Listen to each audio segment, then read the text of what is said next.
Assalamualaikum warahmatullahi wabarakatuh. Bismillahirrahmanirrahim. Nahmaduhu wa nusalli wa nusallimu ala rasulil karim. Asyhadu an la ilaha illallah wa asyhadu anna Muhammadan abduhu wa rasuluh. La haula wa la quwata illa billahil aliyyil azim. Alhamdulillah saudaraku dimanapun Anda berada, kita jumpa lagi dalam program yang sama, dalam channel yang sama, yaitu Ta'lim wa Ta'allum. Saudaraku yang dirahmati Allah SWT, alhamdulillah, semoga hari ini Allah SWT senantiasa curahkan rahmat, taufik, hidayah, maghfirah kepada kita, sehingga makin hari kita semakin taat kepada Allah Subhanahu wa taala. Semakin hari diberi kebaikan-kebaikan yang banyak oleh Allah Subhanahu wa taala. Saudaraku yang dirahmati Allah SWT, alhamdulillah kita lanjutkan taklim kita hari ini, yaitu di dalam bab anjuran supaya zuhud, qanaah dan tidak minta-minta. Abdullah bin Salam radhiyallahu an bertanya kepada Ka'ab Ahbar radhiyallahu an, apakah perkara yang merusak ilmu dalam hati ulama? Padahal ketika mempelajari ilmu itu ia telah memahaminya dengan baik dan mengingatnya.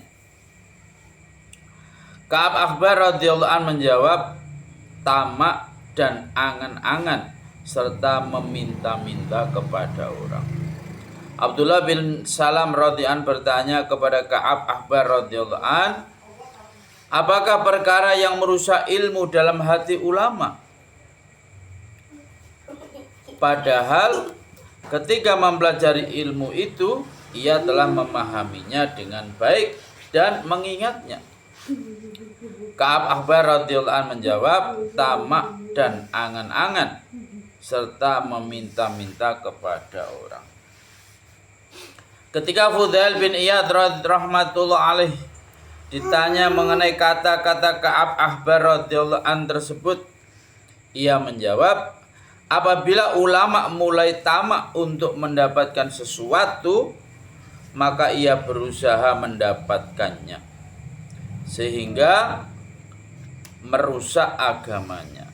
Dalam kurung, usaha untuk mendapatkan benda itu akan mengesampingkan usaha untuk agama. Perasaan tamak itu bertambah buruk sehingga ia mulai tertarik kepada setiap benda yang ia lihat dan ia ingin mendapatkannya. Kemudian ia mulai mengemukakan hajatnya kepada seseorang supaya mereka memenuhi hajatnya itu. Maka ia terpaksa tunduk kepada orang yang memenuhi hajatnya. Ia terpaksa mentaatinya dan mesti mengikuti kehendaknya. Ia terpaksa memberi salam kepadanya, dan apabila sakit ia terpaksa pergi menengoknya. Dan semua yang dilakukannya itu bukan karena Allah Subhanahu wa taala, tetapi karena cinta kepada dunia. Setelah itu Fudail rahmatullah alaih berkata, hadis ini lebih utama dari 100 hadis untuk diamalkan dan dijadikan sebagai bekal dalam kitab Ihya. Sa'ad bin Abi Waqqas radhiyallahu an berkata bahwa seseorang datang kepada Rasulullah Shallallahu Alaihi Wasallam lalu meminta nasihat yang singkat. Rasulullah Shallallahu Alaihi Wasallam bersabda, hendaknya engkau memutuskan harapan untuk memiliki benda-benda yang ada pada orang lain. Selamatkanlah dirimu dari perasaan tamak dan loba, sebab ia merupakan kemiskinan yang cepat. Ia akan menjadikanmu merasa berhajat sekarang juga ia akan menjadikanmu merasa berhajat sekarang juga kepada benda-benda yang sebenarnya tidak kamu perlukan saat itu. Dan selamatkanlah dirimu dari perbuatan yang akan menyebabkan kamu menyesal dan meminta maaf. Dalam kitab At-Targhib. Sebuah riwayat dari Abu Ayyub radhiyallahu an yang telah dikemukakan di atas mengandung tanya jawab seperti itu. Kedua hadis itu berisi nasihat Rasulullah SAW yang serupa sebagai jawaban, kecuali satu nasihat yang berbeda, tetapi berkaitan dengan keadaan kedua orang tersebut. Dalam riwayat Sa'ad radhiyallahu an itu mengandung 4 perkara. 3 perkara seperti yang terdapat dalam hadis Abu Ayyub radhiyallahu an, dan 1 perkara lagi mengenai tamak dan loba. Putuskanlah harapanmu terhadap apa yang ada pada orang lain.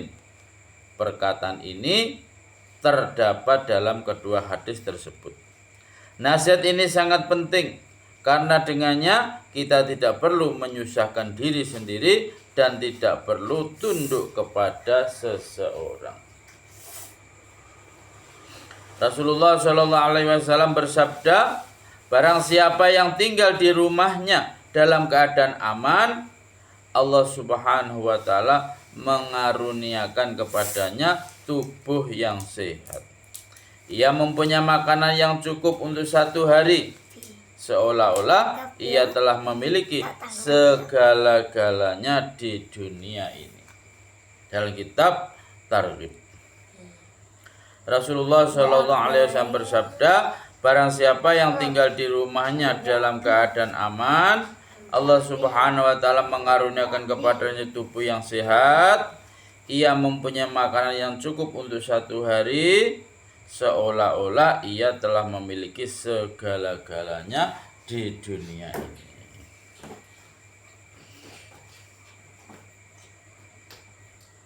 Dalam kitab At-Targhib. Maksudnya, orang seperti ini tidak perlu mengarahkan pandangannya kepada benda-benda milik orang lain. Diriwayatkan dari Abdullah bin Umar radhiyallahu anhuma bahwa seseorang datang menemui Rasulullah SAW lalu meminta nasihat yang singkat. Rasulullah SAW bersabda, "Salatlah kamu dengan perasaan bahwa inilah salat kamu yang terakhir. Sebab walaupun kamu tidak melihat Allah Subhanahu wa taala, sesungguhnya Allah Subhanahu wa taala melihat kamu. Putuskanlah harapan terhadap apa yang dimiliki orang lain, maka kamu akan menjadi orang yang paling kaya." Dalam kurung, yaitu tidak berhajat. Selamatkanlah dirimu dari perkara yang menjadikan kamu menyesal dan bimbang. Dalam kitab Targhib. Sa'ad bin Abi Waqqas radhiyallahu an juga pernah dimintai nasihat oleh seseorang. Maka ia menjawab, apabila kamu hendak menunaikan sholat, maka ambillah wudhu dengan sempurna. Sebab tidak ada sholat tanpa wudhu, dan tidak ada iman tanpa sholat. Kemudian, apabila kamu mulai melakukan sholat, maka anggaplah bahwa itulah sholatmu yang terakhir di dunia. Jangan meminta-minta sesuatu dengan tamak, sebab ini merupakan kemiskinan yang cepat. Biarlah dirimu berputus harapan secara sempurna terhadap benda yang menjadi milik orang lain, karena inilah kekayaan, yaitu dalam kurung ghina.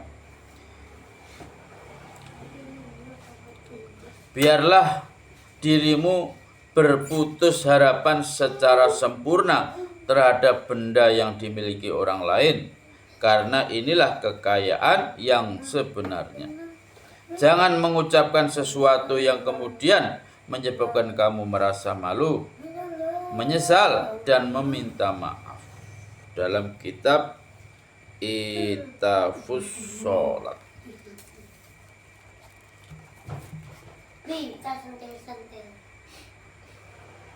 Imam Ghazali rahmatullah alaih berkata, sebagian orang beranggapan bahwa orang zuhud adalah orang yang tidak memiliki harta. Anggapan ini tidaklah benar. Sebab tidak memiliki harta, tidak terlibat dalam urusan harta, dan memakai pakaian yang murah dan bermutu rendah adalah mudah bagi siapa saja yang mencari kedudukan serta pujian dari manusia. Banyak orang mengatakan bahwa ia tidak terpaut dengan dunia, merasa puas dengan makanan yang sedikit, dan pintunya senantiasa tertutup, bahkan duduk di rumah yang tidak berpintu supaya tidak dimasuki orang. Dalam kurung maksudnya tidak bergaul dengan manusia. Tetapi tujuan mereka sebenarnya adalah agar terkenal sebagai orang yang zuhud.